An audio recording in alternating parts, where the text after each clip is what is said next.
미국의 트럼프 행정부가 정식으로 출범했습니다. 네, 트럼프가 후보자 시절부터 내세운 미국 우선주의가 공식화되면서 우리나라뿐 아니라 한반도 정세에도 큰 변화를 예고하고 있습니다. 김한권 국립외교원 국제관계학 교수 모시고 자세한 이야기 나눠보겠습니다. 안녕하십니까? 네, 안녕하십니까? 네, 이제 시작이 됐습니다. 트럼프 행정부 어떤 모습을 보일지가 상당히 많은 예고도 있었고 불안함도 있었습니다. 가장 먼저 이야기 나누는 게 미국 우선주의입니다. 이게 어떤 단어인가요?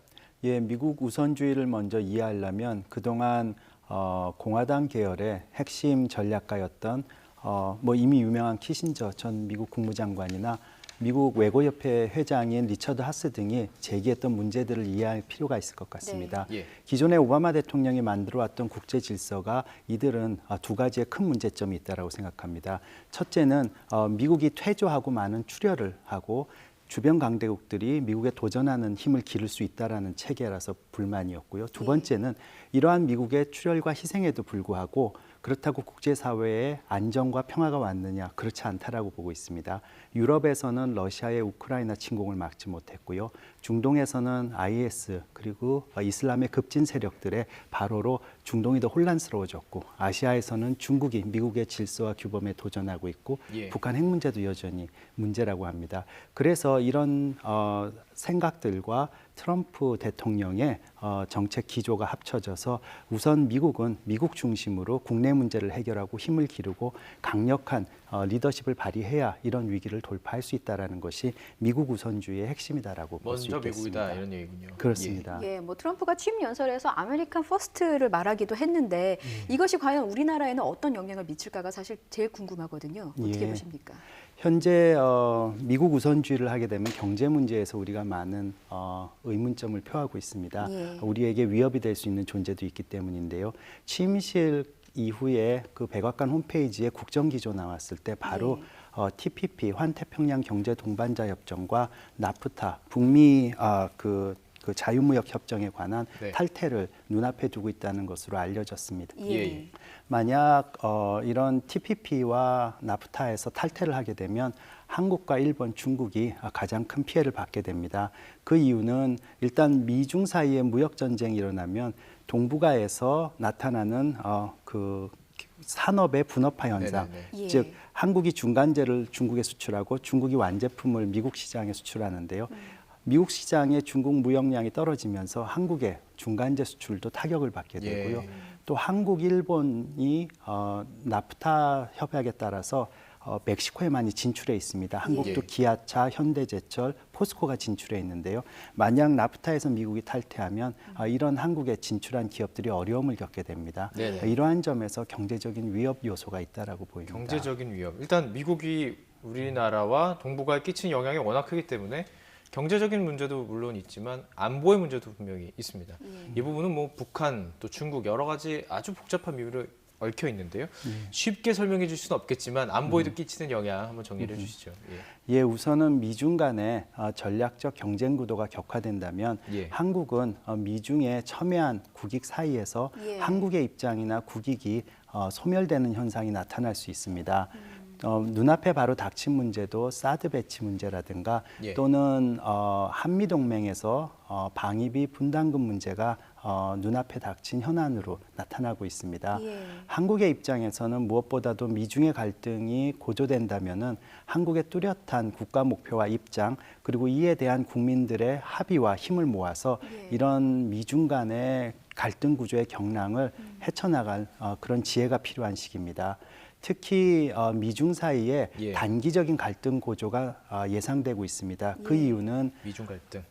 트럼프 행정부가 트럼프 대통령이 대선 기간에서부터 당선자 시절 그리고 지금의 외교 안보 라인들의 인선에 이르기까지 중국 정책에 대해서는 강경으로 방향성이 나타나고요.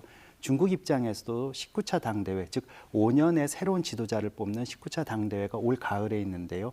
시진핑 주석으로서는 자신의 안정적인 권력 기반을 유지하기 위해서도 지금부터 19차 당대회까지는 절대 권위의 손상을 받는 모습이 보여서는 안 됩니다. 즉 미국이 압박을 가하면 중국도 강하게 대응할 수밖에 없습니다. 강대강으로 부딪힐 가능성이 그렇습니다. 있군요. 단기적으로는. 그래서 한국이 이런 단기적인 미중의 갈등과 긴장 시기에 전략적으로 갈등 요인을 관리하는 그런 모습이 필요할 것 같습니다.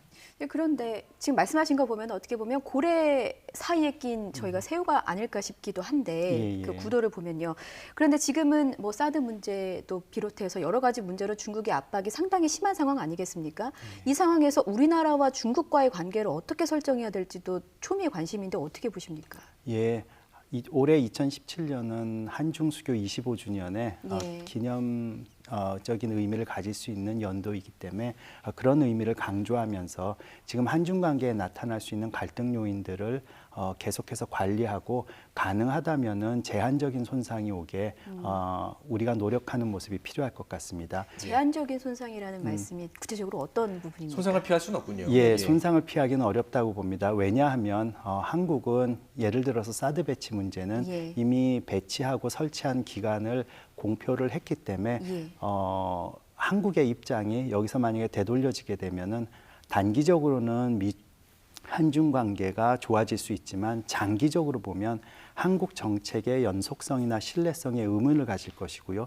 주변의 강대국들은 한국이 어떤 공식적인 발표를 하더라도 압력을 가하면 되돌릴 수 있을 거다라는 생각을 할 겁니다. 예. 즉 현재의 상황에서는 그 결정이 옳고 틀린 것을 떠나서 우리가 정책의 신뢰성과 연속성을 보여줘야 되는 상황입니다. 예. 그럼 몇 가지 문제에서는 한중 사이의 갈등 요인이 부딪힐 수밖에 없는데요. 예. 현실적으로 이거를 단기간에 해결하기보다는 제한적인 손상으로 유도하면서 장기적으로 이런 문제, 즉 중국의 안보적인 우려를 우리가 이해하고 있고 예. 같이 감소시켜 나가려는 노력을 하는 그런 예. 모습이 필요할 것 같습니다. 예. 자, 이 복잡한 문제에 북한을 또 가지고 들어오면 더 복잡한 이제 셈법이 나올 예. 수밖에 없는 상태입니다. 미국과 중국 사이에서 강대강으로 부딪히는 입장, 그리고 트럼프 정부에서는 어쨌든 간에 북한을 좀 강하게 밀어붙일 것 같다라는 예견이 됐었는데요. 예, 예. 어떻게 지금 전망을 하십니까? 북한과 미국과의 관계까지도 전망해 주시면 좋을 것 같은데요. 예. 미국의 트럼프 행정부는 일단 북한 문제에 관심이 많고 그다음에 강경하게 대응할 것으로 전망하고 있습니다. 예. 우선 관심이 많은 이유는 예를 들어서 그 김정은 군이 신년사를 발표했는데요. 몇 시간 만에, 그러니까 몇 시간 안 걸려서 바로 트위터에 그 ICBM의 최종 발사단 준비 단계가 마무리되었다라고 하니까 그런 일은 없을 거다라는 반응을 보였습니다. 즉 관심도 갖고 있고 바로 반응할 만큼 그 주요 핵심 사안으로 생각하고 있다라는 증거라고 볼 수 있겠습니다. 예. 네. 트럼프 행정부가 이렇게 관심을 가지는 이유는 크게 세 가지입니다.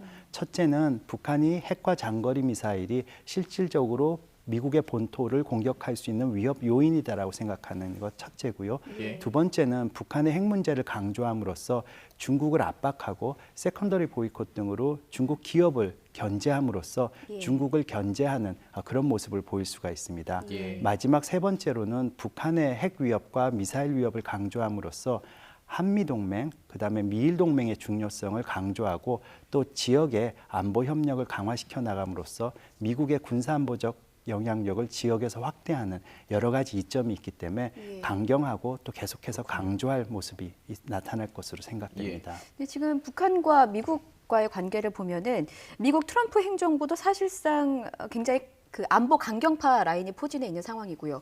북한의 경우도 연초부터 ICBM을 발사할 의도를 슬슬 내비치고 있는데 이런 상황에서 강대강 구도가 되다 보니까 미국 강요들 사이에서는 선제 타격론까지 나오고 있습니다. 이게 실현 가능성이 있다고 보십니까? 예, 아마 가능성은 낮지만 생각해 볼 수 있는 여러 가지 카드 중에 하나라고 생각합니다. 예. 일단 가능성이 낮은 이유는 두 가지 때문입니다. 한 가지는 북한은 이미 이동식 발사대의 능력을 갖췄기 때문에 선제 타격 능력이나 또는 예방적 타격을 한다 하더라도 예. 그 목표물을 찾기가 쉽지가 않습니다. 그렇기 때문에 현실적으로 가능성이 조금 낮고요. 예. 두 번째는 설사 타격을 한다 하더라도 2차 보복 능력을 갖고 있는 북한이 예. 미국 본토를 때릴 능력은 없지만은 주변의 미국의 동맹국, 즉 한국과 일본을 공격할, 보복할 가능성이 높습니다. 예. 예. 즉 선제 타격은 할 수 있지만 동맹국을 위험에 몰 수 있기 때문에 예. 그것도 미국 행정부로서는 부담이 될 것입니다. 예. 하지만 미국이 이렇게 다양한 카드를 제시하는 이유는 무력 수단까지도 생각하고 있다라는 강한 입장을 보임으로써 네. 북한을 압박하고 또한 중국의 협력을 이끌어내기 위한 다양한 협상 카드 중에 하나라고 생각됩니다. 예.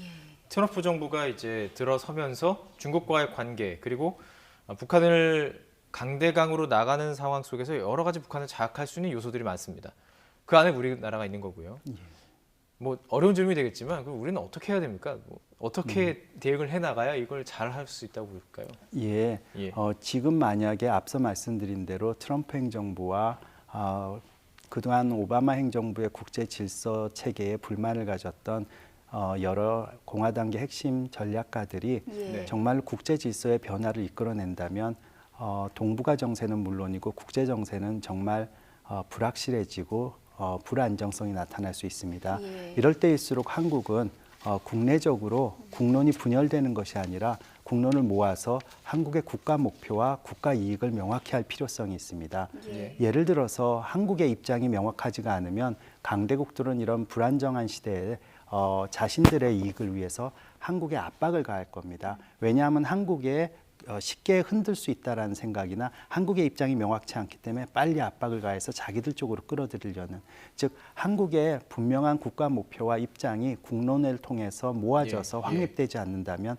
앞으로 압박을 받을 가능성이 예. 더 높아집니다. 예. 그래서 먼저 국론을 통합하고 국가 목표를 설정하는 것이 중요할 가령 것입니다. 통일이면 통일, 안보면 안보, 경제면 경제 이런 쪽으로 확실히 잡고 대응을 해나가야 되고. 바로 그렇습니다. 예. 네, 알겠습니다. 지금까지 김한권 국립외교원 국제관계학 교수였습니다. 고맙습니다. 네, 고맙습니다. 감사합니다.